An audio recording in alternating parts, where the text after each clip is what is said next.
Let's talk about Sigourney Weaver in this movie. Sigourney Weaver, a fascinating performance from Sigourney Weaver. Again, a James Cameron mainstay. But in this movie, she is playing a teenage version of herself. So this is Sigourney Weaver playing a teenager, but like herself as a teenager.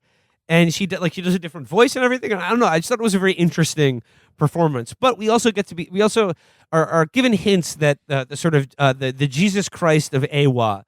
There's a little something more going on with her. She has a connection to the living neural network that is Awa and the planet of Pandora. That's a little bit different. She doesn't need to use her tail to sort of port into things. She's a little bit witchy, a little bit hippie, she's a little bit weird, a little bit out there. Yeah, but there's something going on with her. She's on AirPlay, not even USB-C. It's like the new Macs, how you can do the backup just by putting them next to each other. When she wires into the global hive mind underwater, she basically she meets her mom in Awa, who's of course she's still hanging out there because that's where you go.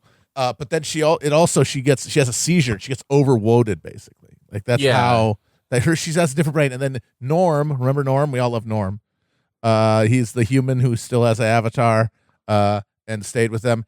He comes along. He comes to check her out when she has her thing and tells him she has epilepsy, and that she's got the brain structure that gives her religious visions and stuff. So, and then later on in the movie, she shows that isn't just like a subjective experience. It has influence on the things around her. So yeah, she's make definitely note that not Paul Jesus. Schrader and Martin She will be not Scorsese's be Last Jesus. Temptation of Christ also implies heavily that Jesus Christ was epileptic. Yeah. Take that for what it's worth. I do think that is of a piece, though, right?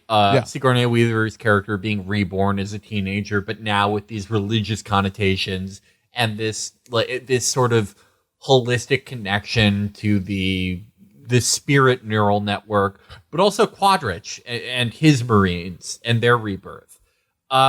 There's a major theme of just everything keeps going. Time is a flat circle. And that can mean that if you dedicated your life to benevolence, if you were like Sigourney Weaver's character, a pencil pusher for the Fourth Reich, and ended up giving your life to turn against them, that you get to live forever as this sort of childlike, innocent version of yourself with major implications for the survival of the species that you gave your life to protect.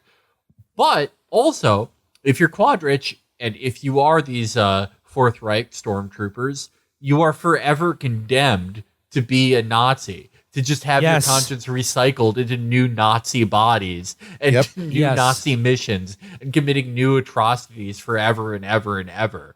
And to look at your own arrow-riddled body and your own failures again and again and again. Yeah, Hegelian bad infinity. It's like the two ways to deal with the reality of infinity and eternity is you can accept that it is a cycle, it is a continual circle of rebirth, or you can insist that it is a straight line. But if you try to make it real, and that is this human society in these movies has killed its biome in pursuit of human immortality. What is that? That is being the same asshole and suffering for it forever.